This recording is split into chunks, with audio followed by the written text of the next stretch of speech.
The 27th of January is Holocaust Memorial Day, the International Day of Remembrance for the victims and survivors of the Holocaust, Nazi persecution and subsequent genocides in Cambodia, Bosnia, Rwanda and Darfur. It gives us an opportunity to reflect on the consequences of discrimination and persecution and learn the lessons of the past.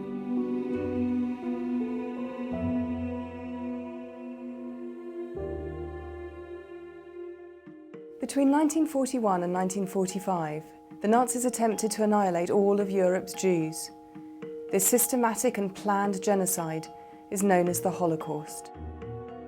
From the time they assumed power in 1933, the Nazis used propaganda, persecution and legislation to deny human and civil rights to Jews. Jews were denied citizenship, forbidden to marry non-Jews, to own businesses and to live in certain areas. The Nazis used centuries of anti-Semitism as their foundation.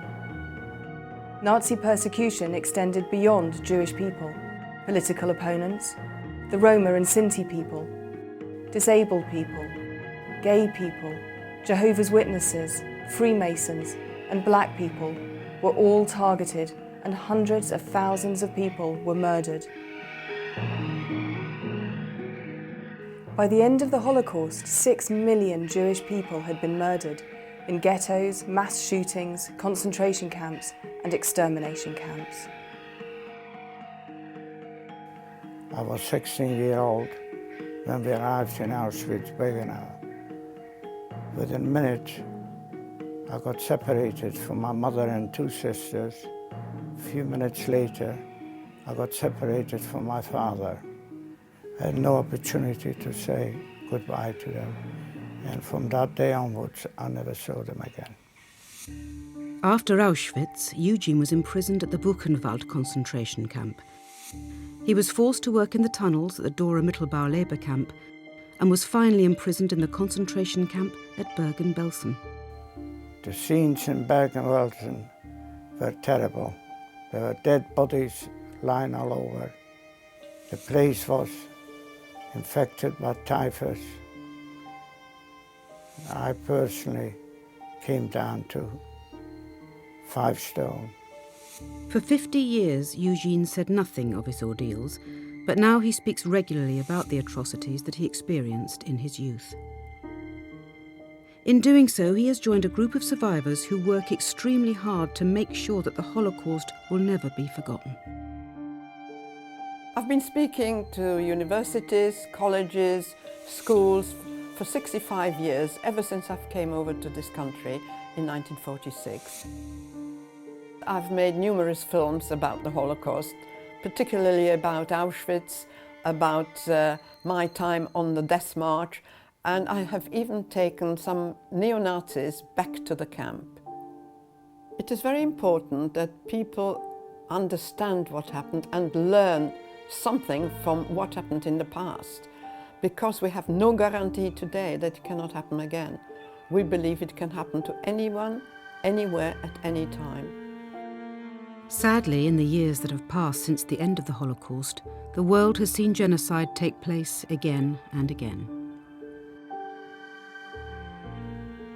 In the 1970s, the Khmer Rouge systematically evicted the population of Cambodia from its towns and cities and forced everyone to work on huge collective farms.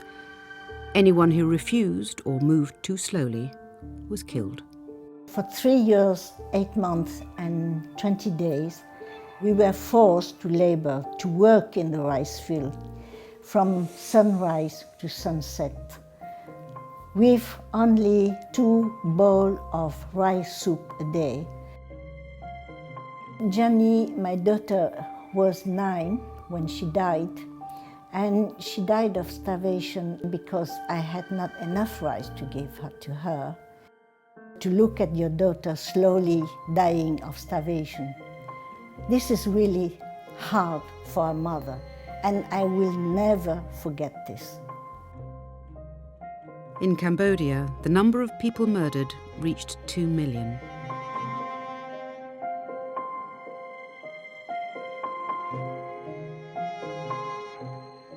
In Rwanda, using little more than clubs and machetes, members of the Hutu people massacred almost 1 million men, women, children and babies who belonged to either the Tutsi people or moderate Hutus. It was 10 o'clock in the morning when the militias come to attack in our house, and I managed to escape, just jumping through the window, but my family couldn't make it. I climbed the tree, which was in the backyard. I could hear the sound of crying and mourning inside the house. But unfortunately, a few minutes later, those sound has stopped. That's when I knew everybody was dead. In former Yugoslavia, the Serbs targeted Bosnia in their wish for political domination. They were prepared to achieve this by isolating and even exterminating ethnic groups. I was taken away together with my brother and the rest of the villagers, and I ended up in the Omorska concentration camp. During my stay in the Omorska camp, I was treated worse than a rat. My life was worth less than life of a rat.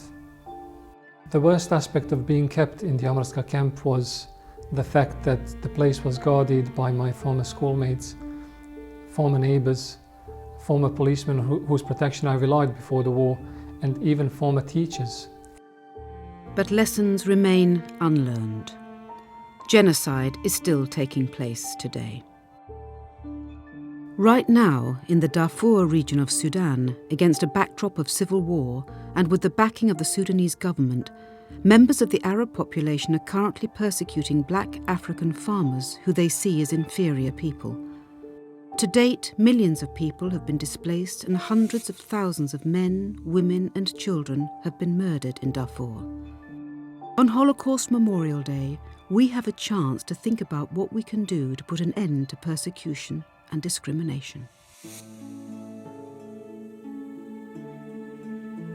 My hope for the Holocaust Memorial Day is for the people to learn about the genocide so that it won't happen again.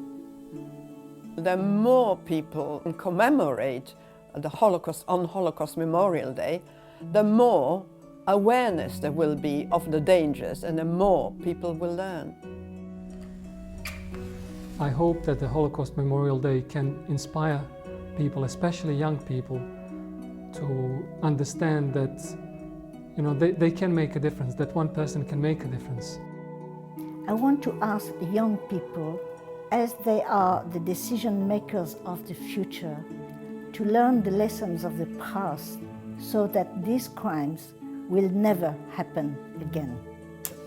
My dearest wish and hope is for us to live in harmony, to respect each other, and learn to live and let live. We all have the opportunity to use Holocaust Memorial Day to learn the lessons of the past to create a safer, better future.